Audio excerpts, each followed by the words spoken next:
Hey there guys, and welcome back to Pokemon Platinum. In the last episode, we went through the Distortion world, stopped Team Galactic's plans, and did not catch Giratina because Porygon-Z decided to be an asshole and get a critical hit and a really unfortunate timing. But whatever, let's get out of here because we have places to go and stuff to do. Blow the Black Flute, don't want to run into any wild Pokemon here. Even though I don't really know what you can catch here anyway. A Staravia. Ooh, level 40. It's actually not that bad. If I didn't already have a Staraptor, that is level 41. So it's infinitely better in every way. And I still don't get why Staravia has Intimidate. Look at that thing, it's not intimidating whatsoever. Staraptor I can understand, Staravia not so much. And where does this lead? Absolutely nowhere. Then what is the point? Anyway, Rock Climb, down we go. Oh great, right into a freaking field. I might be able to make it out of here with only one encounter, and it's a B-Barrel. Okay, B-Barrel, Staravia, I'm not really impressed with this area so far. Probably it doesn't hold anything special. Or nothing you can't encounter anywhere else. So away we go. Let's see, leads to Spring Path, okay. And that leads to... Oh, here, we're between Veilstone City and Pastoria City. Alright, that works, I guess. Fly... Or actually, I do believe there are a couple rock climb things right around here that we can finally access now that we have rock climb. So, I say we go and do that. If we go up... No, what do I think was... Yeah, up here. Use rock climb. It's pretty hard to see this one, though. And supposedly this leads nowhere. But I do believe there's a hidden item in this little piece of grass here somewhere. Oh, and this is also a rock climb thing. Jeez, that is near impossible to spot. Oh, there's two items there. That's going to be good. At least I hope they're going to be good and that they're not going to be complete wastes of time. Perhaps one of them's a TM and the other is a good item? An iron. Well... pretty disappointing so far, and TM Dream Eater. Also kind of a letdown. Because really none of my Pokemon have any sleep moves. So Dream Eater would be absolutely pointless. Anyway, off to Pastoria City we go, because there's also a rock climb wall pretty much immediately to the right of Pastoria City. I'm not gonna heal up yet because honestly nothing here poses a threat to me with my high level Pokemon. So go through here, go through the grass, no wild encounters, and then here we go. I don't remember what was up here, but I do remember it being very worthwhile. See that thing right there, and this probably like a Buizel or something. Yup, level 23. You'd think that because you need to have beaten the 7th gym to get access to this little hill, you'd think there'd be decent Pokemon up here. You'd be wrong. Oh well. Can I just get to that thing? Yeah, without TM Roar. Wow, I was not remembering this correctly at all. That's not worthwhile in any way, shape, or form. Okay, so next we will go to Sandgem Town. We haven't set foot there in over 40 episodes, I think. Because my memory might be a little corrupted here, but I do recall the professor giving you something if you go there after dealing with Giratina and the whole Distortion world stuff. Anyway, first heal up, I might as well. Because we will need to hit the road eventually. Because we still have one gym badge to collect. And go to the Pokémon League and all that stuff. So yeah, the Team Galactic storyline is now basically at an end as far as I can tell. Hey there, Professor. Leave me speechless. You've done it. You really have done it. Yes, I have done what? Save the world? Really worried about you, we contacted acquaintances looking for help, and let's see your safe. Yeah, you didn't really contribute anything towards that. How are things going for you? The Pokédex. Number of badges? Well, you've got 7 already. Sunyshore's gym. Yeah, sure, I've come this far, why the hell not? Didn't he already tell me to go and challenge the Pokémon League in the beginning of the game? Seems kinda weird that he's trying to shove it down my throat again. But anyway, at this point you will be able to go to the 3 lakes and go and catch all the legendary Pokemon, I believe, but I'm not really going to be bothering with that because my team's already full. And really, the only one out of those 3 that's any decent is a Zelf. So you can pretty much do without the other 2 at all. Anyway, to get to Sunyshore City, the easiest way would be probably to go to Pastoria. Because I think if you go to there from Veilstone, you have to go through a whole bunch of fields and all that stuff. You don't really want to have to deal with that. So, just go through here, cut through the hotel,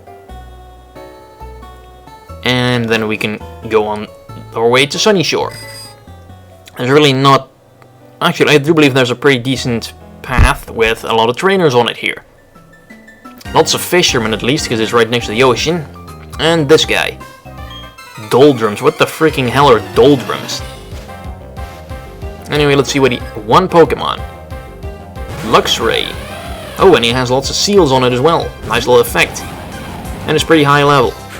Doesn't have Intimidate though, so that's good. Swagger. Oh no, I can already see where this is going. I'm gonna Confusion attack myself to death. Come on, Torterra. Yep.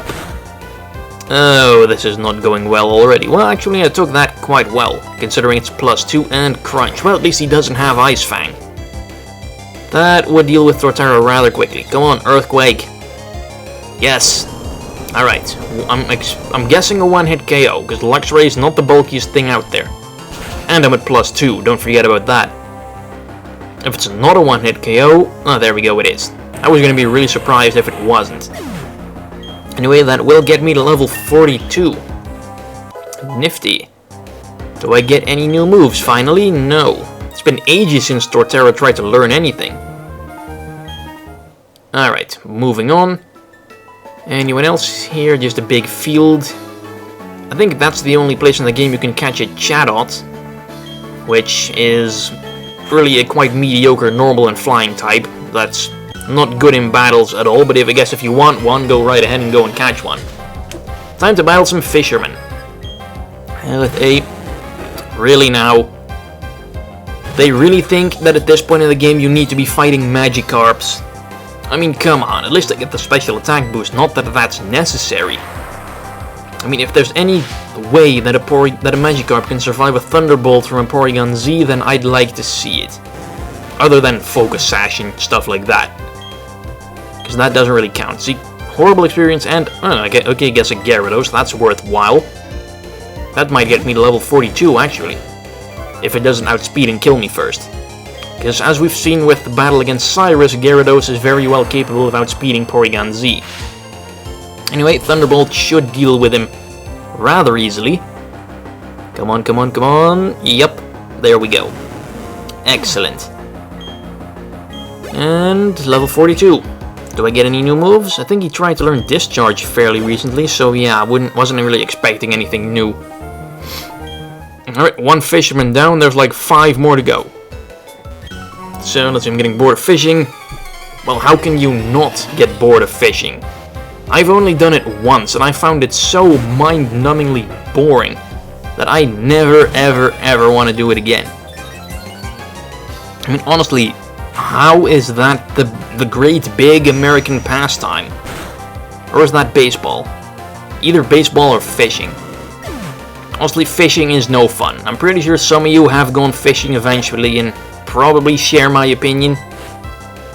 Anyway, still battling Magikarps and Gyaradoses. At least the Gyaradoses are kinda worthwhile. But the Magikarps, why? I have 7 badges. All of my Pokemon are... Actually, not all of my Pokemon are fully evolved, but you get what I'm saying. I should not be fighting Magikarps. Hell, you shouldn't be fighting Magikarps anymore as soon as you have 1 freaking gym badge. Because they're not even challenging before that. Oh, whatever, good experience. Remoraid. Well, that's not really a formidable opponent either.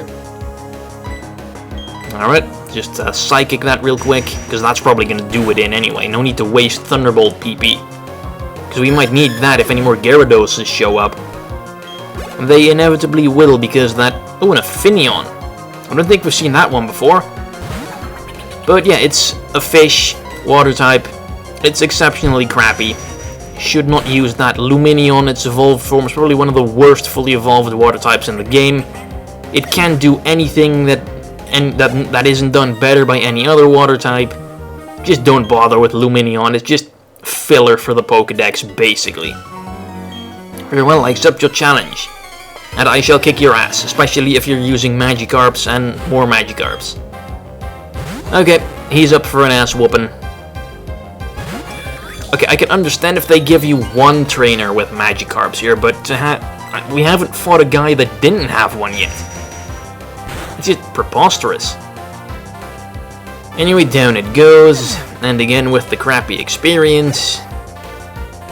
Finneon again, oh boy, this guy has an amazing team.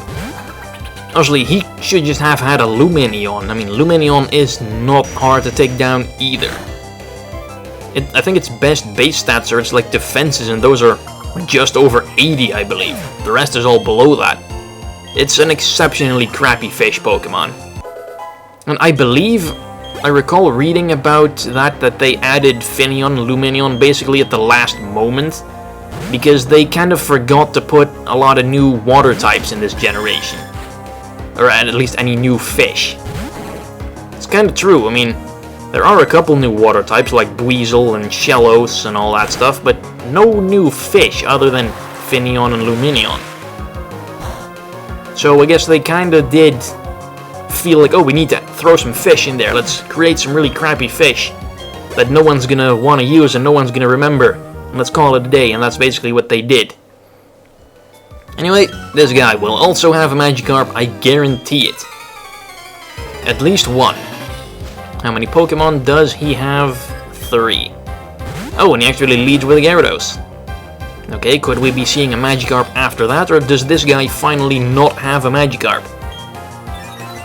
Anyways, attack boost. Okay, so that Intimidate was kind of pointless. Anyway, Thunderbolts take down the Gyarados. It always does. This is pretty good for leveling up Porygon-Z, though. I mean, he started out level 41, and now he's level 43 already. And this is probably going to boost him up to level 44 quite a lot. Yeah, that's pretty good. Oh, another Gyarados. Wow, this one is actually worth fighting. And then just watch the third one be a Magikarp. Or a Finneon, or a Remoraid. Or something else, some other crappy water type that I'm going to one-hit KO. Honestly, Porygon-Z one-hit KOs everything, so far. So down goes another Gyarados. And that's almost Remoraid. Called it. Another Gyarados would have gotten me to level 44, no problem. Anyway, let's bring in Artillery. Show that Remoraid what it's gonna become eventually. Or what it should have become 15 levels ago. Oh crap, Bullet Seed. Did not see that coming. But it's not gonna KO me anyway. That was a critical hit. Unless he hits like 5 critical hits in a row, that's not gonna kill me. It is gonna take up some sweet time though. So, anyone seen any good movies lately? 10 years later, this Bullet Seed finally ends 5 times. Okay, Surf. Yes, I know Remoraid resists that, but Remoraid is also about as bulky as a wet paper bag, so still a one-hit KO. Not even a critical hit. So yeah, there you go, Remoraid, bulkiest thing ever. Don't know how, but I lost. Well, you lost because you had inferior Pokemon. What is this? Not a fisherman? Let's see. Well, I guess we'll stick with Porygon-Z. And she will battle me.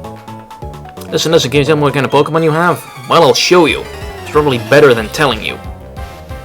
Because if I just told them, oh, I have like a Torterra and a Gabite and a Staraptor, maybe she's never seen those, so she can't really imagine what they're like. Showing them would be a lot better in that case. And make the kid happy, because kids are pretty easy to make happy. Anyway, Remoraid, Psychic, take it out real quick, no problem. So much variety on this area. We've fought 5 people and maybe 5 different Pokemon in total. See, we have Magikarp, Gyarados, Remoraid, Finneon. No wait, that's it, 4 Pokemon. Among like 5 trainers. It's ludicrous. Pikachu Fan Club. Oh, this I gotta see. Oh. Dude, you have a Pikachu hoarding problem. Yikes. Pikachu, Pikachu, Pikachu. And this one is also a Pikachu. And this one is also a Pikachu, so he has 5 Pikachus. 6. What, this Pikachu is gonna battle me all on his own? Oh. Okay, this guy has such a Pikachu fetish, he even dressed up his kid as a Pikachu. And the kid dressed up as a Pikachu will also battle you with the Pikachus. It's Pikachuception. And Faint. Yeah, like I was gonna use Protect against a freaking Pikachu. Unless it's holding a light ball, Pikachu is not a threat. So down it goes. Much better experience than all those Magikarps, and here comes another one. I guess we'll throw out Gabite or Torterra or something. Because we can't really let Porygon-Z hog all the experience in this episode now, can we? And I kinda wanna see what that Pikachu is gonna do to Torterra. Oh yeah, agility. Very good idea, it's not like you're gonna be faster already. Because Pikachu's base speed is actually pretty damn high. I think it's like 90? That's pretty high for an unevolved Pokemon. Anyway, Earthquake will destroy it. And down it goes. And some decent experience. Poke Janet. Pikachu. Aw, she's been around Pikachus for so long she completely forgot how to speak. Oh, she can't speak human language. Shame, that would be pretty cool, like a feral kid raised among Pikachus who can only speak like a Pikachu now. And what do you want? It's a wonderful dream. Martin Luther King reference, maybe? Anyway, I'll see you guys in the next episode. Thanks for watching. Bye-bye.